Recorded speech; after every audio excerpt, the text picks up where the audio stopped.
Sunlight spilled across the quiet street like it was trying to forgive everything the night had ruined. Windscreens glinted as slow morning traffic rolled past, engines humming low and steady. A bus sighed at the corner, its brakes whispering against the stillness. Shop signs flickered awake one by one, neons soft against brick. Somewhere down the road, children laughed as they raced toward school, their voices bouncing between walls still cool with early morning shade. Lila stood at the curb waiting for the crossing light to change. She adjusted her coat as the sun hit her eyes and blinked upward, squinting against the brightness. Her trainers, worn thin at the soles, tapped in a nervous rhythm against the concrete. A quiet chant of footsteps passed behind her. The city felt awake but gentle. Her phone vibrated in her hand. Once, twice. Then continuously. She didn't need to look to know what it was. She stared at the road instead, watching a leaf skate across the asphalt in a weak gust of wind. After a moment, she unlocked the screen. Comments stacked like falling bricks. Try harder next time. You look ridiculous. I showed this to my mates, and we all laughed. Why do you even exist online? Her chest tightened just enough to steal her breath. A soft ringing filled her ears. The traffic light turned green without her noticing. Someone brushed past her shoulder. She slipped the phone into her pocket without replying and walked inside the cafe. Golden daylight poured through wide glass windows and settled across wooden tables worn smooth by years of hands and cups. Dust motes floated lazily through the air like the room was breathing slowly. The espresso machine hissed and steamed, releasing bittersweet warmth into the space.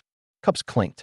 A radio played quietly in the background. "Morning, love," Mrs. Grant called from behind the counter without looking up.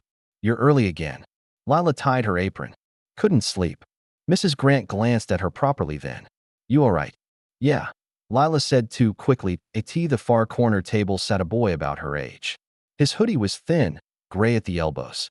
He held his coffee with both hands like he was afraid it might vanish if he let go. His trainers were worn almost through at the toes. A small flap of rubber lifting with each shift of his foot. Lila noticed because she always noticed. She reached into the pastry case and added a warm roll to his saucer when she walked it over. "You didn't order this," he said quietly, his voice careful like he didn't want to disturb the room. "Shift mistake," she replied, shrugging. "It'll go stale." He studied the roll, then her. His jaw tightened. "Thanks." Their eyes met for barely a second. No dramatic spark. No swelling music. Just two people recognizing each other's presence under gentle daylight. Outside, the street kept moving to by midday. The high street was bright and alive. Sunlight reflected off car windows in sharp flashes. Wind stirred hanging flower baskets. Doors opened and closed with small bells chiming. People flowed between shops in easy midday rhythms. Lila stepped out of the cafe on her break, breathing in fresh air warmed by rising temperature. Her phone buzzed violently this time. Her face drained of color. Someone had reposted her dance video, but not as she'd intended. The caption twisted it into mockery. The clip was slowed, zoomed, framed with laughing emojis. Strangers stitched it with sarcastic reactions. The comment section polluted itself by the second. Near the bus stop, a boy laughed at his screen. A girl beside him snorted, leaning over his shoulder. "That's her," someone whispered, not quietly enough. Heat crawled up Lila's neck. The street felt suddenly too open, too bright. Nowhere to hide. A light drizzle began tapping politely against the pavement like the sky was trying not to interrupt. She crossed the road on instinct. Behind her, a voice spoke softly. "Hey, are you all right?" It was the boy from the cafe. She didn't turn. "You shouldn't talk to me right now." "They're laughing," he said gently. "But they don't know anything about you." That one sentence cracked something inside her. She turned. The sunlight met her eyes directly this time. Her vision shimmered. "They know enough." He had no answer. Only silence. And in the brightness of midday, that silence felt impossibly loud at school. The corridors didn't echo with footsteps anymore. They echoed with whispers. Lockers slammed harder than necessary. Groups stiffened when she passed. Phones appeared in the edges of doorways like quiet weapons. She caught her reflection in a trophy case. Eyes dull. Shoulders drawn inward that eye in the courtyard under wide open sky. A small group circled her. "Say it again." A boy smirked. Lila lifted her chin. Her hands tightened at her sides in full sunlight. Posting someone without consent is wrong. Laughter broke out. Phones rose higher. Someone pushed forward just enough to trip her balance. Tears pressed against her eyes, unstoppable now. The public breaking came without spectacle. No screaming. No collapse. Just quiet dismantling beneath open sky. That evening, she didn't go straight home. Outside the cafe, the same boy sat on the bench as rain misted lightly around him. Buses hissed past. Coins clattered into a driver's palm at the stop. "I heard," he said without looking up. Lila sat beside him. "I didn't think anyone would defend me." "You defended me first," he replied. "I just gave you a pastry." He shook his head slowly. "You didn't look away." She stayed, and that small decision, made in daylight, made quietly, changed everything. The next morning arrived cruelly beautiful. Sunshine painted rooftops gold. Birds cut across the sky like nothing in the world had shifted. The air felt clean, full of promise. Online, everything had shifted. Lila stood at the glass doors of the community center, staring at her own reflection. Her name was still on the performer list inside. Someone had shared her sign-up screenshot. "Watch this train wreck live." The caption read. She pushed through the door under the weight of dozens of eyes. Inside, chairs scraped. Voices layered over one another. Phones hovered low but ready. She stepped onto the small stage on shaking legs and stood under warm spotlights. That felt harsher because the room outside them stayed bright. She didn't perform. She just stood there and then quietly walked off again. Later, inside the cafe, the boy sat across from her again. His name was Noah. "I didn't expect you to walk out," he said. "I didn't expect you to speak for me yesterday," she replied. Sunlight stretched across their table. He stirred sugar that didn't need stirring. "My dad lost everything last year. Gambling. Debts. I haven't really got a place anymore."